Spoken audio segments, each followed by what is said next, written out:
अध्यात्म, उसमें वीर्य को बचाना ज़्यादा यानी महत्व दिया जाता है। किस उपनिषद में लिखा है वीर्य बचाओ?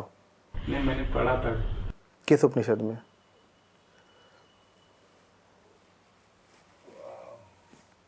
ये तो ऐसा लग रहा है जैसे कि पुराना नारा हो, वीर्य बचाओ वीर्य बढ़ाओ। ये कौन से उपनिषद में लिखा है? किस संत ने ये गाया है? बताओ मुझे।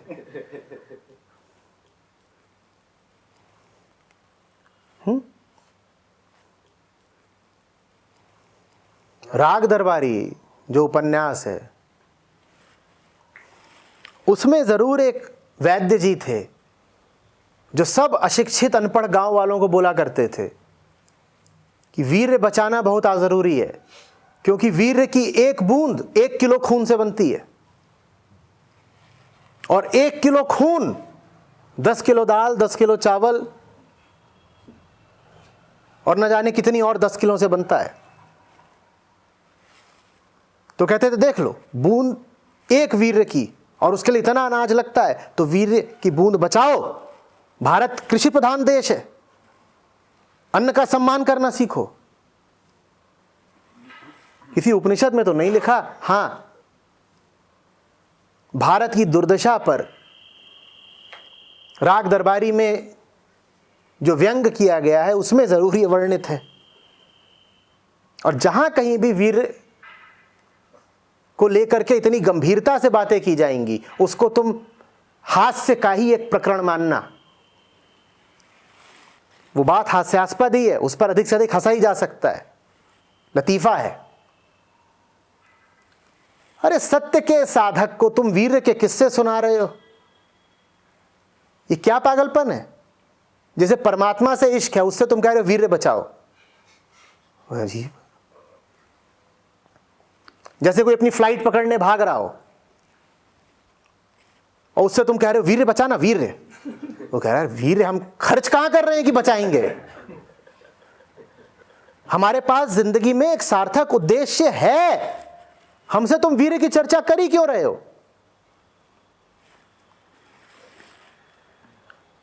क्या करेगा बचा के? परलोक ले जाएगा? सर, मेडिटेशन के कोई प्रोसेस में उसका यानी यूज? मुझे नहीं पता वीर्य मेडिटेशन कौन सा होता है। वीर्य को इस्तेमाल करके ध्यान किया जाता है।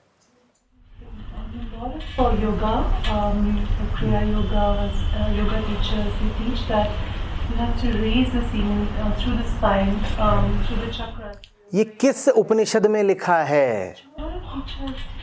मैं पूछ रहा हूं, ये किस शास्त्र में लिखा है? शास्त्र में तो नहीं। अगर शास्त्र में नहीं लिखा है तो जो ये पढ़ा रहे हैं वो टीचर कैसे हो गए? वो तो ढोंगी है। कुंडलिनी क्रिया योग। कहाँ लिखा है कि वीर्य को उठाना है? वो शो के डायनेमिक। अरे कहाँ लिखा है? आज कोई आकर कुछ भी बता दे तुम्हें तो। This is only forwarded through initiation. They would not. इसके बारे में लिखते नहीं है ज़्यादा जगहों पे। तो जहाँ गुरु शिष्य परंपरा होती है, एनर्जी इनिशिएशन देते हैं, कुंडलिनी क्रिया योगा सिखाते हैं, वहाँ पे ये चीज़ सिखाई जाती है। सारे अध्यात्म का, भारतीय अध्यात्म का जो प्रमाण होता है उसको कहते हैं श्रुति प्रमाण। और जिस चीज का प्रमाण श्रुति में ना मिल रहा हो, समझाने वालों ने साफ साफ चेतावनी देकर के कहा है कि उसको अवैध मानना, ठगी मानना। अगर श्रुति प्रमाण उपलब्ध नहीं है तो तुम्हें जो कुछ बताया जा रहा है उससे दूर हो जाना तुरंत। मुझे बताओ वेदांत में कहां पर उल्लिखित है कि वीर्य को ऊपर की तरफ लेकर के आना है? उपनिषद बड़े सीधे साधे वक्तव्य हैं, बड़े सरल चित्त की सीधी बात करते हैं। वो इन सब दंद फंदों में नहीं पड़ते हैं। ये सारी बातें जटिल चित्तों को आकर्षित करने के लिए होती हैं कि अच्छा ठीक।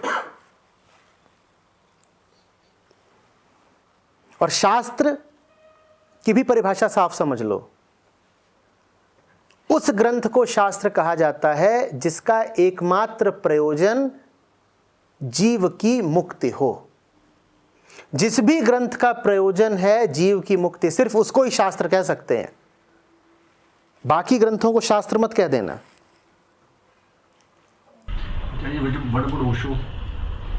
जिस हद तक मुक्ति के लिए वो बात करते हो उस हद तक सुनना, और जहां पर तुम्हें दिखाई दे कि विषय वस्तु मुक्ति से हटकर कुछ और हुई जा रही है, तुरंत उठ खड़े हो जाना। गुरु के पास तुम चमत्कारों के किस्से सुनने और मन बहलाव के लिए नहीं जाते हो। गुरु के पास जाने का तुम्हारा एक ही प्रयोजन होता है, मुक्ति और मात्र मुक्ति।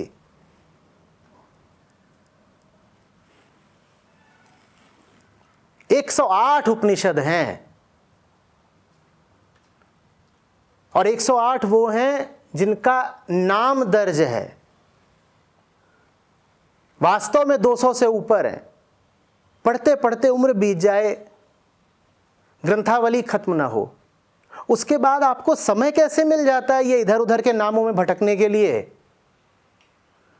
आदि ग्रंथ पढ़ लिया पूरा, कबीर साखी पढ़ ली पूरी, बाबा फरीद का रचना संसार पढ़ लिया पूरा, सिखों के गुरुओं की वाणी पढ़ ली पूरी? नहीं, उनको पढ़ेंगे जो बताते हैं कि हम अभी बंबई में खड़े थे और अचानक हम लंदन पहुंच गए।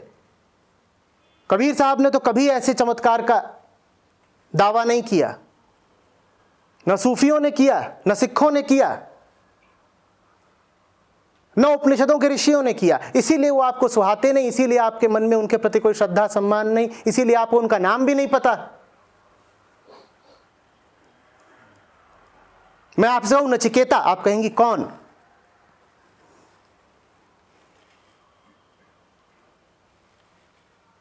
हाँ, बाजारू नाम जितने हैं वो सब हमें पता है। तो फिर हमारी जिंदगी भी वैसी ही हो जाती है, बाजार जैसी।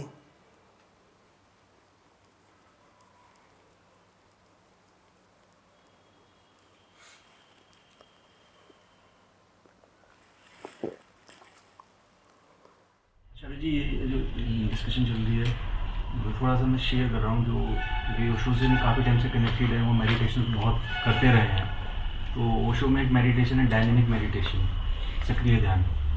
So it is all about channelising your basically your sexual energy into the spiritual energy, जो कि मतलब प्रैक्टिकल काफ़ी किया है मेडिटेशन वगैरह। मैंने खुद पर्सनली जाके जगह जगह आश्रम में मैंने किया है।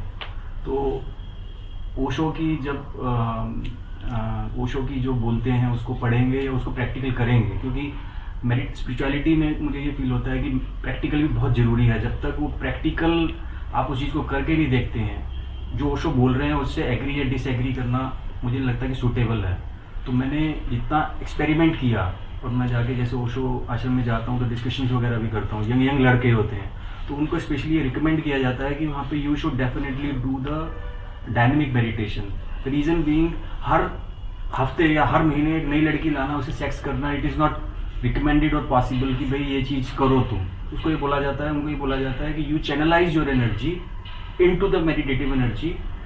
और वहाँ पर मैंने लिटरली देखा है, मतलब खुद को भी देखता हूँ कई बार, और मैंने बंदों को देखा है कि हो सकता है कि उसमें से काफ़ी बंदे सेक्सुअली बड़े चार्ज हैं, लेकिन उनमें से एक्सपीरियंस करते हैं, मतलब वहाँ पर उस मेडिटेटिव स्टेट में you see them they really. तुम्हें लाभ हो रहा है उससे तो करे जाओ, सवाल क्या है? ये सवाल यही है जो वो भी डिस्कस कर रही है कि it is about channelizing the sexual energy, क्योंकि अभी आपसे discussion into what? Into the spiritual energy, as simple as that. बाबा, स्पिरिचुअल चाह तुम्हारी है, सेक्सुअल एनर्जी बॉडी की है, राइट। तो कांट इट बी तो तुम चैनलाइज्ड इनटू दैट? एक ही एनर्जी है? नहीं, एक ही एनर्जी नहीं है, it is a different one. बिल्कुल अलग है, बहुत अलग है। पशुओं में भी काम वासना होती है, क्या उन्हें राम की तलाश है? बोलो। हाँ, जिस हद तक तुम पशु हो तुम में भी काम वासना है, उसका राम से क्या संबंध है? और फिर बताना जरा, जो काम वासना की उम्र के पार निकल गए हो, जिनमें कामुकता की ऊर्जा शेष न हो, क्या राम के प्रति भी उनकी ऊर्जा में कमी आ जाएगी? ये सब नई नई बातें हैं नए जमाने की, क्योंकि इस समय पर कामोत्तेजना के साधन बहुत मिले हुए हैं। आदमी का मन इतना कामुक हो गया है कि उसे अध्यात्म में भी काम वासना जरूर चाहिए।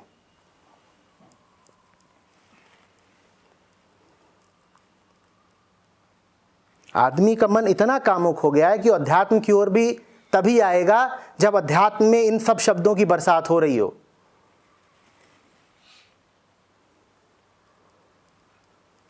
वीर्य, संभोग, किन संतों ने वीर्य और संभोग के गीत गाए बताओ? मीरा कृष्ण को पूजती हैं, मीरा के किसी गीत में तुम्हें कामुकता लेश मात्र भी दिखाई देती है?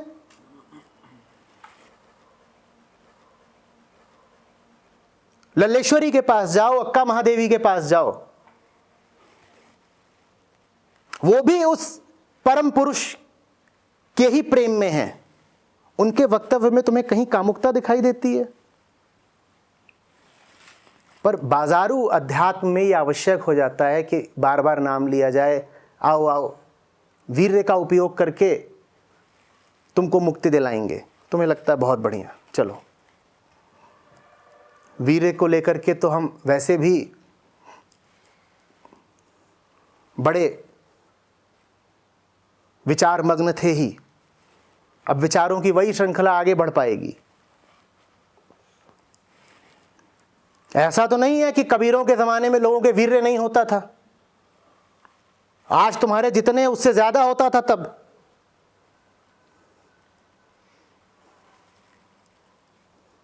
कबीर साहब ने और रैदास ने और नानक साहब ने कब बात करी तुमसे कि वीर्य को उछाल दोगे तो सीधे स्वर्ग में जाके गिरोगे? कब कहा भाई उन्होंने तुमसे, बताना।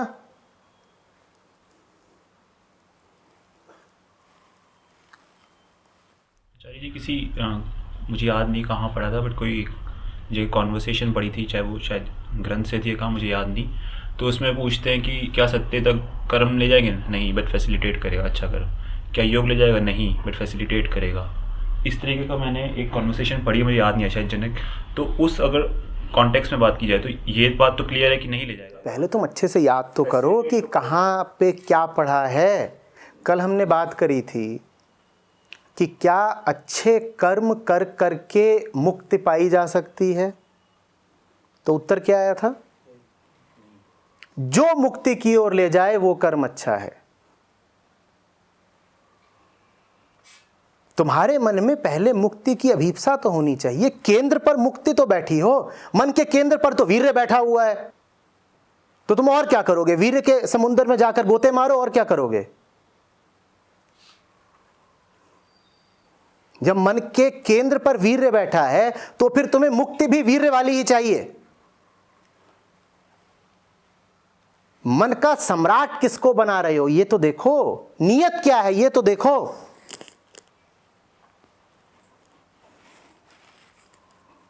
नियत ही जब साफ ना हो तो फिर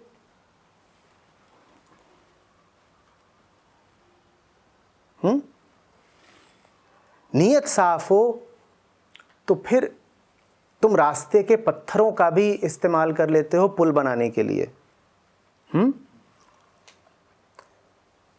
नियत ही अगर ये हो कि पत्थरों से बड़ी आसक्ति है तो फिर तुम पुल को भी तोड़ोगे ताकि पत्थर उपलब्ध हो जाएं।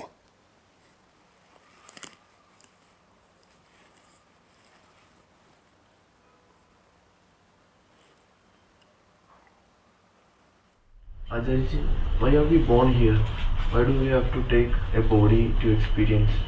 Why is it all needed? अभी तुमने करा है, तुम बताओ।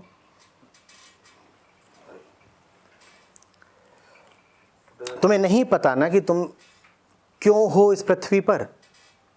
हाँ, तो इसी से पता चल जाता है कि तुम्हारा जन्म कैसे हुआ और क्यों हुआ। कैसे हुआ? बेहोशी में हुआ। प्रमाण यह है कि तुम्हें पता ही नहीं कि जन्म क्यों हुआ। जिस चीज का तुम्हें पता ही ना हो और हो जाए, निश्चित रूप से वो बेहोशी में हुई है। जैसे तुम रात भर शराब पीने के बाद सुबह उठो और सर में दर्द हो और आंखें जल रही हो, और सामने आईना टूटा पड़ा हो, तो तुम यही कहते हो ना, ये कैसे हुआ, मुझे कुछ याद नहीं, ये कैसे हुआ। पर वो हो तो गया ही है, हो तो गया ही है। इसका मतलब वो हुआ बेहोशी में। तो तुम कैसे हुए? तुम बेहोशी में हुए। तुम्हें कुछ पता ही नहीं है तुम कैसे हुए। तुम क्यों हुए? तुम इसलिए हुए ताकि तुम पता कर पाओ कि होश क्या चीज है। नहीं तो जैसे अभी ये सवाल सता रहा है, जीवन भर सवालों से ही जूझते रहोगे। पैदा इसलिए हुए हो ताकि होश में आ सको। बेहोशी इज अनकॉन्शियस। जब तुम्हें कुछ पता ही ना हो और तुम्हारे साथ बहुत कुछ हो रहा हो, वही बेहोशी है।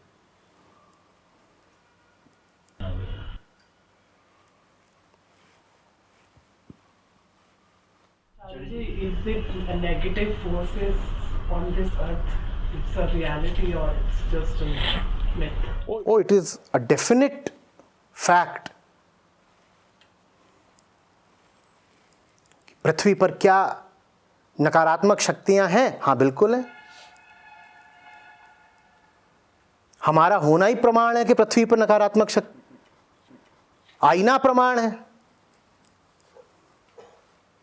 It hit to the human as well.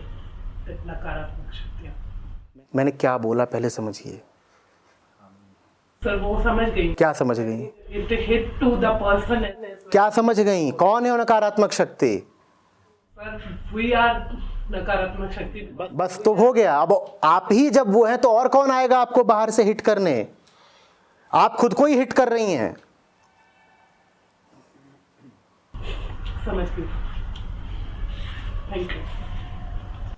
हमें किसी बाहरी दुश्मन की जरूरत नहीं होती।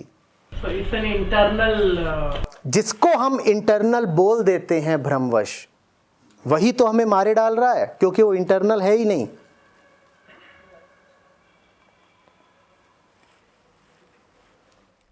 जी जैसे बोलते हैं कि एंसेस्ट्रल प्रॉब्लम्स, पितरों का प्रॉब्लम, जैसे नेगेटिव एनर्जीज की बात कर रही हैं, तो what do you say about? बेटा, मैं सिर्फ मुक्ति की बात करता हूं। मुझे मनोरंजन में कोई रस नहीं है। उसके लिए जाओ फिल्म देखो, सिम्बा। तुम्हारे आधे से ज्यादा सवाल तो वीर्य और ये और वो हैं। मुक्ति की तो तुम्हें कोई बात ही नहीं करनी है, न बंधन की बात करनी है। अध्यात्म की सिर्फ एक विषय वस्तु होती है, क्या? मुक्ति। उसकी जगह तुम इधर उधर की बात करोगे तो मैं उपलब्ध नहीं हूं। मतलब हम यहाँ पे बैठे और मतलब क्वेश्चन जो है मुक्ति की बजाय एंटरटेनमेंट टाइप के हैं, तो मतलब ये मतलब दिमाग का जो मतलब मुक्ति की तरफ डर है वो दिखाता है। दिमाग बुरी तरह से लिप्त है वीर्य में। तो इसीलिए सीधे साधे सवाल आ ही नहीं पा रहे। मुक्ति की जगह बात हो रही है सेक्स की,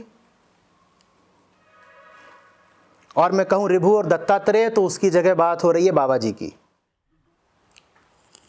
कारागार में एक कैदी है, उसके गले में जंजीरें, उसके हाथ में जंजीरें, उसके पांव में जंजीरें,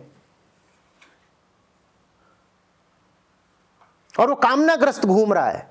ऐसे को तुम क्या कहोगे? ये मुक्ति का अधिकारी भी है? इसे मुक्ति मिलनी चाहिए क्या? इसके तो तन मन में, इसके रोए रोए में, इसके प्रत्येक विचार में मात्र मुक्ति की कामना होनी चाहिए थी। वो कैदी हम हैं। हम शिख से लेकर नख तक जंजीरों से ही जकड़े हुए हैं।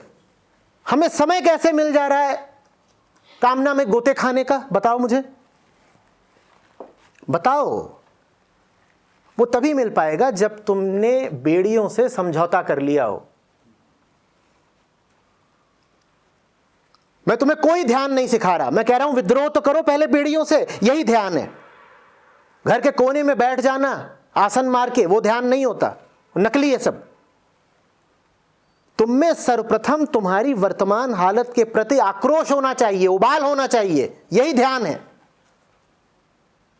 आजादी ध्येय हो तब जीवन ही ध्यान है। तुम्हारा ध्येय भी है आजादी, तुम्हारा ध्येय तो यही है कि ये विधि जान लें, फलाने तरह का आध्यात्मिक मनोरंजन कर लें, जिसमें वो तड़प ही नहीं, क्रोध ही नहीं, ऊष्मा ही नहीं, उसको आजादी कैसे मिलेगी भाई? ठंडे लोगों के लिए नहीं है आजादी।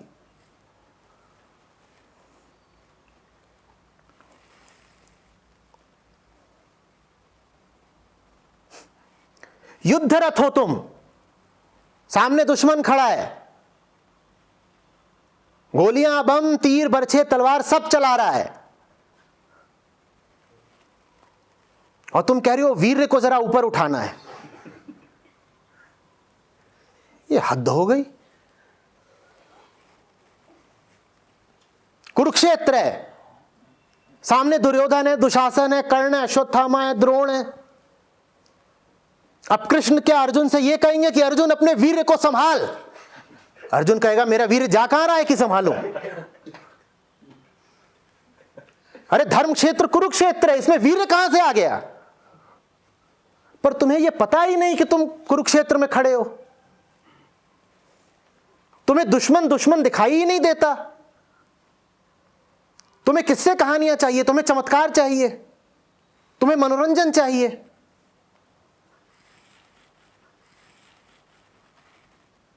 कुछ बात समझ में आ रही है? You think that these all questions are kind of stupid questions? Obviously. I am a warrior. I deal with battles. मुझे पता है कि सामने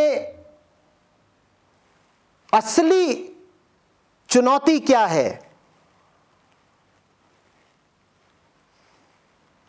या तलवारों की झंकार है,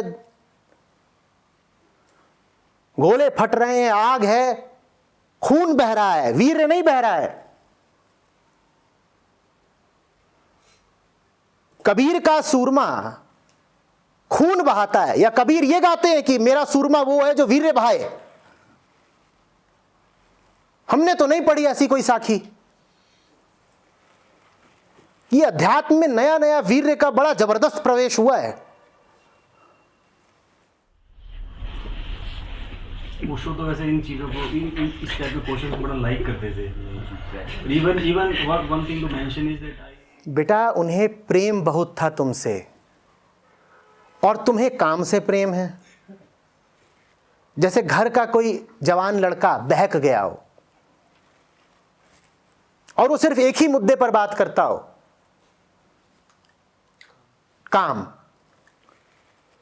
तो उसके बाप को अगर अब उसे बुला के उससे बात करनी है तो उससे यही बोलेगा बेटा घर आ जा, आज काम वासना पर चर्चा करेंगे।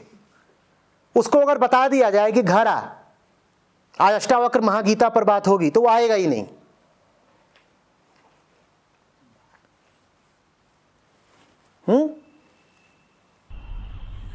आचार्य जी, मेरा यहाँ होने का दो कारण हो सकते हैं। या तो मैं जीवन से भाग के आया हूँ, या जीवन में असारता देखी है। तो मुझे क्या लग रहा है कि जीवन में असारता देखी है, या जो आपने कहा ना बॉन्डेज को देखा ढंग से, तो मेरा point of departure for spirituality सही है। लेकिन अगर मुझे अंदर से लग रहा है कि मैं तो जीवन से नहीं, अगर तुम भाग के भी आए हो तो भी सही है, बस आधा अधूरा मत भागना। भागना या पलायन करना या एस्केप करना बिल्कुल कोई बुरी बात नहीं होती। बस जब पलायन करो तो पलायन पूर्ण होना चाहिए। पलायन ऐसा नहीं होना चाहिए कि 2 दिन को पलायन करा है, वीकेंड गेट अवे है, वो नहीं होना चाहिए। पलायन करो तो फिर पूरा ही करो ना। जब कोई चीज अब दिख गया कि आसार है, छोड़नी है, तो फिर पूरी ही छोड़ो। वो वाली नहीं कि 2 दिन को गए पहाड़ पे, और फिर रविवार को चलकर सोमवार की सुबह फिर खड़े हो गए, जी हुजूर हम बिल्कुल अब ताज़ा होकर के आए हैं बंदगी करने के लिए। Yes boss. पर दो चीज़ें ना, मैं ऑफिस का काम कर नहीं पा रहा हूँ ढंग से इसलिए आ गया यहाँ, या फिर ऑफिस का काम करके समझ गया कि इससे कुछ मिल नहीं रहा है। ये दोनों डिफरेंट है ना, ये दोनों अलग। तो अगर मैं भाग के आऊँ तो आप ये मतलब, हाँ मतलब इन दोनों का मैं कह रहा हूँ अगर भाग के आए हो तो पूरी तरह भाग कर आओ। पूरी तरह भाग कर आने का मतलब है कि वापस जाने का कोई लालच शेष न रहे। भागना बुरा नहीं है, आधा अधूरा भागना बुरा है। और अगर लालच है अभी इधर का, असारता नहीं दिखी है पूरी। असारता यहाँ देख लो, आधी असारता देख कर आए हो, बाकी आधी मैं दिखा दूंगा, साथ साथ काम करेंगे। Acharya ji, on your spiritual journey, who are your spiritual gurus as such, and what are the challenges you faced in your spiritual journey? एक तो मेरा कुत्ता है जिसका नाम है कोहम, एक मेरा खरगोश था जिसका नाम था नंदू, कुछ छिपकलियाँ, कुछ चीटे, और मेरे इतने सारे श्रोता मित्र, सब गुरु ही हैं। अभी नवीनतम गुरु तुम हो। As a human, as a guru, आपने तुम ह्यूमन नहीं हो। नहीं, मैं तो गुरु नहीं, मैं तो अरे अब मैं कह रहा हूँ तुम गुरु हो, तुम मान क्यों नहीं रहे? बहुत विनम्र गुरु हैं, मानते ही नहीं कि गुरु हैं। तुम्हें बात मजाक की लग रही है क्या? तुम्हें पता ही नहीं है मैंने अपने खरगोशों से कितना सीखा है। मतलब लाइफ गुरु अरे वो जिंदा ही थे। ह्यूमन की बात कर, ह्यूमन तुम हो। या मतलब अकॉर्डिंग टू यू, जिसे सीखना होता है वो तो हर दिशा से सीखेगा। मैं प्यासा हूं, ये पानी पिलाएंगे तो मैं उस पानी की जात देखूंगा क्या? मैं इनसे क्यों ना सीखूं? कि नहीं सीखूं? तो आपत्ति क्या है फिर? और अगर मैं ऐसा हूं कि मैं इनसे नहीं सीख सकता तो यकीन मानो कि फिर मैं कृष्ण से और कबीर से भी नहीं सीख पाऊंगा, क्योंकि सीखने वाला तो सीखने को प्रस्तुत है। रोशनी चाहे जहां से आती हो, खिड़की से आए तो खिड़की से, रोशनदान से आए तो रोशनदान से, दरवाजे से आए तो दरवाजे से, और एक छोटी सी झिर्री से आए तो वहां से भी तो चलेगी कि नहीं चलेगी?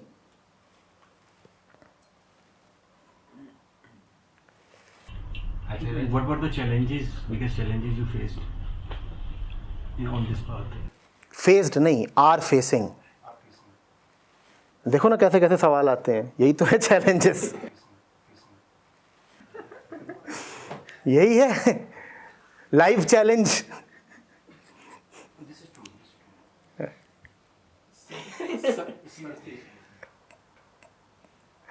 अरे बेटा,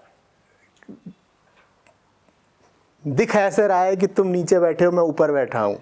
हकीकत यह है कि मैं हर समय अपने श्रोताओं के पांव ही दबा रहा होता हूं। मैं हाथ जोड़ के खड़ा होता हूं कि अरे सुन लो, समझ लो, मान जाओ। तुम मानने को नहीं राजी होते। अभी आधा ख्याल मुझे ये आ रहा है कि कल इस वक्त तक तुम अपने घर पहुंच चुके होगे। मेरे पास बहुत कम समय शेष है। मैं उदाहरण दे रहा था ना कि अगर 8 बजे की फ्लाइट हो और 6 बजे तुमने सामान भी ना बांधा हो, तुम्हारी क्या हालत होगी? क्या हालत होती है? अरे धक धक धक धक धक धक।